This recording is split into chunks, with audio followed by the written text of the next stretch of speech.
నీకు ఇచ్చిన క్వశ్చన్ చెప్పి నువ్వు ఆన్సర్ చెప్పు. దూకాలి. అవును సార్. దూకినావు. రియల్ ఇన్సిడెంట్ చెప్తున్నాను. నేను వైజాగ్లో ఉన్నప్పుడు అదే బస్ స్టాండ్ దగ్గర ఒక పర్సన్ అలాగే బస్ స్పీడ్ లో వెళ్తుంటే మరి ఎంత స్పీడ్ తెలియదు కానీ అదే టైంలో అబ్బాయి అర్జెంట్ దిగాలి. అబ్బాయి బస్ నుండి దూకేసాడు సార్. రైట్. జస్ట్ అబ్బాయి వెంటనే వెనక్కి అలా పడిపోయాడు. ఎటు పడ్డాడు? వెనక్కి పడిపోయాడు సార్. వెనక్కి పడిపోయాడు. అది నీ అనుభవం. సార్ చూసాను సార్. నువ్వు చూసావు కానీ చెప్తున్నాడు. Will you agree with this or not? Agree చేస్తే చేయొద్దు సార్. ఆయన చెప్పిన అనుభవం కరెక్ట్ అనేవాళ్ళు లేలే, అక్కడే నిలబడతారనే వాళ్ళు ఎవరు? ముందుకు పడతామనే వాళ్ళు ఎవరు? రైట్. కూర్చోబాలు. Thank you sir. నీవు చెప్పడానికి ప్రయత్నం చేసినందుకు నీకు అభినందనలు. ఫస్ట్ నాకు కావాల్సింది జవాబు చెప్పడానికి ప్రయత్నం చేసేటోళ్ళే. తప్పు చెప్పేటోళ్ళతో నాకు లెక్కలేదు. తప్పు చెప్తే నేర్చుకుంటాం అంతే. ఏమవుతుంది?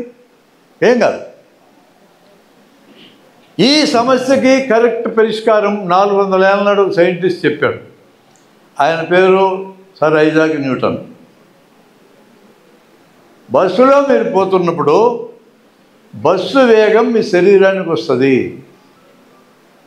మీ బాడీ మొత్తం ఆ వేగంతో ప్రయాణం చేస్తూ ఉంటుంది. అందుకనే 100 కిలోమీటర్ల వేగంతో బస్సు బయటోడు దూకితే పచ్చడవుతావు. ఒకరెవరు 10 కిలోమీటర్లకు తగ్గిన తర్వాతనే దూకుతారు. దూకితే దూకగానే కాళ్ళు నేల మీద ఆంతాయి. కాళ్ళ యొక్క వేగం 0 అవుతుంది. బాడీ యొక్క వేగం 10 కిలోమీటర్స్ అట్టే ఉంటుంది. Towards which direction? Bus by డైరెక్షన్లో. కాబట్టి ముందుకు పడతారు. మీరు కావాలంటే ట్రై చేయండి. అది వెనక్కి ఎందుకు పడ్డాడు అక్కడ అంటే బస్సు యొక్క వేగంతో పోల్చుకొని చూసినప్పుడు వెనక్కి పడ్డట్టు అనిపించింది, కానీ యాక్చువల్గా అతను పడబోయేది ముందుకే. అందుకే మీరు గమనించండి, ట్రైన్స్ ప్లాట్ఫామ్ మీద ఆగకముందే టీ కిటిల్ సంకలు తగిలించుకొని ఒక అతను దూకుతాడు. ట్రైన్ పోయే వైపు గబగబ పరిగెత్తాడు అతను. ఎందుకని? అక్కడే నిలబడితే ముందుకు పడిపోతాడు. అదొక ఎవిడెన్స్. రెండోది, హైదరాబాద్ సిటీలో సిటీ బస్సు ఎక్కాలంటే బస్సు వేగం తగ్గిపోయినప్పుడు గబగబ పరిగెత్తెక్కుతాం.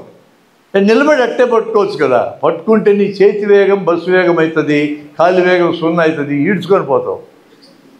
అది కరెక్ట్ ఆన్సర్. అంటే నేను ఈ క్వశ్చన్ ఎందుకు వేసినానంటే, న్యూటన్ గురించి మీ క్లాసులో చెప్పే టీచరు ఇట్లాంటి కథలు చెప్పాలి. కథ అద్భుతం, అందరికి ఇష్టం. కథ రూపంలో చెప్తే గుర్తుంటుంది. ఇప్పుడు నువ్వు ట్రై చేయొచ్చు, ఏం ఇబ్బంది లేదు. 10 కిలోమీటర్స్ వేగంతో దెబ్బలు తగలవు. 10 కిలోమీటర్స్ వేగంతో బస్సు పెట్టాడు, దూకితే కాళ్ళు ఆగిపోతాయి. అక్కడే మనిషి ముందుకు తూలి పెడతాడు.